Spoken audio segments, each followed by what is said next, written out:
प्रणाम मित्रों। कभी आप कहीं भी जाएं, किसी यात्रा में, किसी बस में बैठे, किसी रेल में बैठे, किसी से मिलते हुए, कभी छोटे छोटे प्रयोग करें कि जिस व्यक्ति से आप मिलें उसके बारे में कुछ बड़ाई करें, उसकी विशेषताओं की, उसकी खूबसूरती की, उसकी इंटेलिजेंसी की, आप उसकी बड़ाई करें कि आप इतने अच्छे हैं, तो आप पाएंगे कि सामान्यतया हर व्यक्ति अपनी बड़ाई को स्वीकार कर लेता है। कई लोग होते हैं वो कहते हैं नहीं नहीं, ये तो इतनी बड़ी बात नहीं है, मेरे में ऐसी योग्यता नहीं है। लेकिन यह कहते हुए भी वो गहरे में कहीं ना कहीं अपने आप को उस योग्य मानता है। यानी बड़ाई जो है, खुशामद जो है, वो हर व्यक्ति क्यों पसंद करता है, क्या कारण है, इसके बारे में आज हम इस वीडियो में चर्चा करेंगे। मित्रों, अगर मुझे कोई कहता है कि आप बहुत सुंदर हैं, होशियार हैं, अच्छे हैं, मासूम हैं, या कोई भी XYZ वो मेरे बारे में कुछ बातें करता है, तो मुझे अच्छा अगर लगता है तो क्यों अच्छा लगता है। और मुझे कोई कहता है कि तुम तो गधा हो, बेकार हो, बुद्धू हो, बदसूरत हो, कोई भी ऐसी बात कहता है तो मुझे बुरा लगता है। तो क्यों लगता है? तो ये अच्छा और बुरा लगना क्या चीज़ है? हमारी बड़ाई से हम खुश क्यों होते हैं और हमारी बुराई से हम बुरे क्यों, दुखी क्यों होते हैं? और अच्छाई और बुराई से मुक्त भी हुआ जा सकता है। क्या ऐसी स्थिति है कि आप मेरी अच्छाई करें तो भी मेरे पर फर्क ना पड़े और बुराई करें तो भी मेरे पर फर्क ना पड़े? इन तीनों बातों पर अपन आज इस वीडियो में बात करेंगे कि इसके क्या कारण हैं। मित्रों, हम जब पैदा होते हैं तो बचपन से हमें कोई आइडेंटिटी नहीं मिलती है, कोई पहचान नहीं मिलती है कि हम कौन हैं। ना तो हम भाषा जानते हैं, ना हम क्या है कि कोई हमारी पहचान लेकर के आते हैं। तो जब बच्चा पैदा होता है तो उस समय उसकी कोई भी आइडेंटिटी नहीं होती है।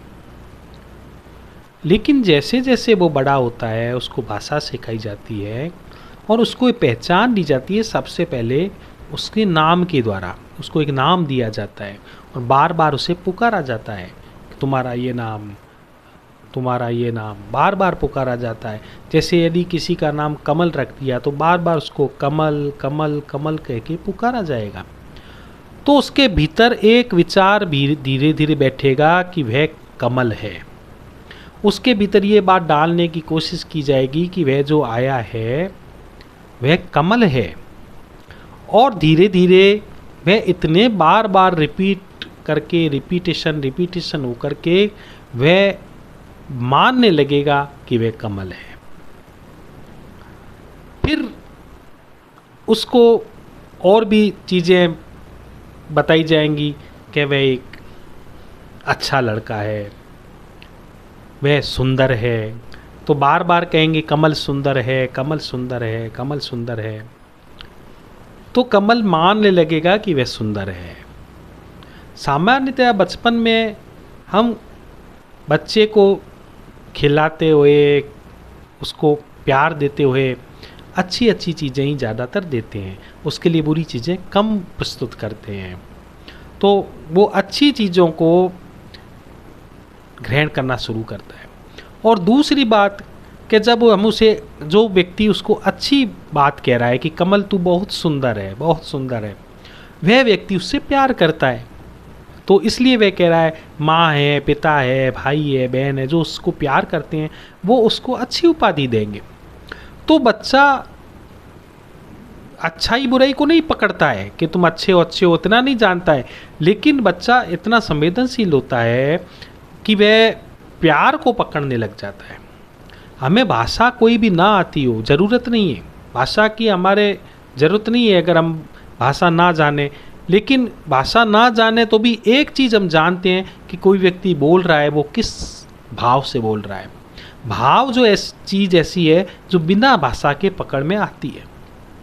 तो बच्चा अच्छा बुराई को नहीं जानता है, उस समय इतने भाषा का वो ज्ञानी नहीं है, लेकिन वो भाव को हर बच्चा पकड़ता है, क्योंकि भाव उसको पीछे से मिला हुआ है, भाव वो पीछे के जन्म से लेकर के आया हुआ है। तो वह भाव को पकड़ता है। जब प्रेम से कोई बोलता है तो उसके प्रेम की तरंगें उसको भी छूती हैं। तो प्रेम से जो बोलता है वो अच्छा ही बोलता है। तो भीतर ये बैठने लगता है कि जो चीज़ मेरे लिए अच्छी भाषा इस्तेमाल की जा रही है वो मेरे अनुकूल है, वो मुझे प्रेम देती है, वो मुझे आनंद देती है, वो मुझे प्रेम करने वाले लोग बोलते हैं। तो फिर वह जीवन भर जो अच्छी शब्दावलियाँ आए उसके लिए उसको वो खोजता रहता है। और अब अच्छी शब्दावली क्यों खोजता है? अब मुझे कोई कह दो कि भाई आप बहुत अच्छे हो, इंटेलिजेंट हो, उससे मुझे क्या मिलना है? उससे मुझे कुछ भी नहीं मिलना है। आप मुझे कह दो कि मैं बहुत समझदार हूँ, उससे मुझे कुछ नहीं मिलना है। लेकिन ये शब्द जो मेरे बचपन में मुझे दिए गए थे वो प्रेम में दिए गए थे, तो मैं उस प्रेम की खोज में सदा लगा रहता हूँ कि वो प्रेम मुझे पुनः पुनः पुनः पुनः मिलता रहे। इसलिए जो भी मुझे बड़ाई करता है, खुशामद करता है, कहीं ना कहीं मैं उस प्रेम की खोज के कारण उसे एक्सेप्ट करता हूँ, क्योंकि मुझे उस प्रेम की तलाश है। अब ठीक है, वो शब्द हम सीधे पकड़ने लगे, उसमें प्रेम हो या नहीं हो, चापलूसी हो, स्वार्थ हो, लेकिन अब हम उसे नहीं पकड़ पा रहे हैं, क्योंकि अब हमने उस प्रेम को तो पकड़ना बंद कर दिया। उस भाव की जो पकड़ थी हमारी, वो संवेदनशीलता हमारी खो चुकी। हम इतने बुद्धि में सेट हो गए, इतने विचारों में उलझ के रह गए, इतने ज़्यादा संस्कारित हो गए विचारों को सीखने के, कि अब हम विचार ही पकड़ने लगे। अब हम अच्छा कहता है तो उसको तो पकड़ लेते हैं, लेकिन प्रेम को नहीं पकड़ पाते। तो फिर क्या है कि भले ही अच्छा कहने वाला आपका प्रेम करने वाला हो या नहीं हो, अब आप अच्छा जो कहता है उसको पसंद करने लगे। फिर चीटिंग भी होती है, फिर आपके साथ धोखे भी होते हैं, ये सब होते हैं, क्योंकि अब आपने भाव को पकड़ना बंद कर दिया। इसी तरह जब माँ बाप क्रोध में होते हैं, भाई बहन क्रोध में होते हैं बच्चे को, तो बच्चे पर गुस्सा करते हुए कहते हैं कि तू गधा है, तू पागल है, तू बेईमान है। अब ये जो शब्द, जो क्रोध शब्द तो उसके गए, लेकिन शब्द के साथ साथ क्रोध भी उसके भीतर गया। तब उसको क्रोध जो ऊर्जा होती है क्रोध की, वो हमें पसंद नहीं, वो हमें फेंकती है। प्रेम तो हमें खींचता है और क्रोध हमें फेंकता है। अच्छी एनर्जी हमें खींचती है किसी की तरफ और बुरी एनर्जी हमें फेंकती है, ये प्राकृतिक चीज़ है। तो जब क्रोध किया गया तो हमें उससे दूरी बनी। तो ऐसे शब्द जो क्रोध में कहे गए बचपन से, उन शब्दों को हमने माना कि ये हमारे लिए नकारात्मक हैं, ये हमारे जीवन के लिए अच्छे नहीं हैं। और फिर बड़े होकर के हम वो जो शब्द कोई बोलता है, जो हमें मूर्ख कह देता है, जो हमें बेईमान कह देता है, हमें पागल कह देता है, वो हमें बुरे लगते हैं, क्योंकि बचपन में उन शब्दों के साथ जो ऊर्जा आई थी वह ऊर्जा नेगेटिव ऊर्जा थी। तो जिन शब्दों के साथ पॉजिटिव एनर्जी आई, प्रेम की, आनंद की, करुणा की, ममत्व की, उन शब्दों को तो हमने संग्रह करना शुरू कर दिया, क्योंकि वो हमारे स्वभाव के अनुकूल हुए, हमारे जीवन के लिए हमें अच्छे लगे, वो हमारी पॉजिटिव एनर्जी लाए। और जिन शब्दों के साथ नेगेटिविटी आई, क्रोध है, करुणा, ईर्ष्या है, द्वेष है, धमकाना, ये सब चीज़ें जो थी, वो बुरे शब्द साथ में लाए, तो हम बुरे शब्दों को नेगेटिव एनर्जी के साथ जोड़ने लगे। और फिर हमारे जीवन में जब भी कोई बुरे शब्द बोलता है तो हमें वो नेगेटिव एनर्जी महसूस होती है। तो ये सारा खेल जो शब्दों का खेल है मित्रों, ये पॉजिटिव और नेगेटिव एनर्जी के अनुभवों से संबंधित है। अब कोई प्रेम से भी यदि हमें नेगेटिव शब्द कह दे तो वो हमें अच्छे नहीं लगते, और यदि स्वार्थवश भी कोई पॉजिटिव शब्द कह दे वो हमें अच्छे लगने लगते, क्योंकि अब हम भावों को पकड़ना हमने बंद कर दिया। जैसे जैसे हम शिक्षित हुए, संस्कारित हुए, भाव की शिक्षा हमें मिली नहीं, बुद्धि की शिक्षा मिली, शब्दों की शिक्षा मिली, इसलिए अब हम शब्दों को ही पकड़ करके बैठे रह गए।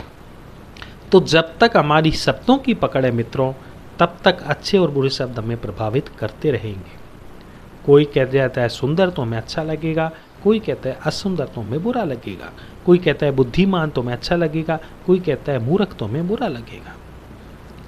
तो इन सब से मुक्त होने के लिए ज़रूरी है कि हम शब्दों पर ज़्यादा हमारा जीवन का गौर ना रहे, हम जीवन को शब्दों पर ना जिएं, हम जीवन को थोड़ा अवेयरनेस के साथ जिएं और भीतर के भावों को भी टटोलना शुरू करें।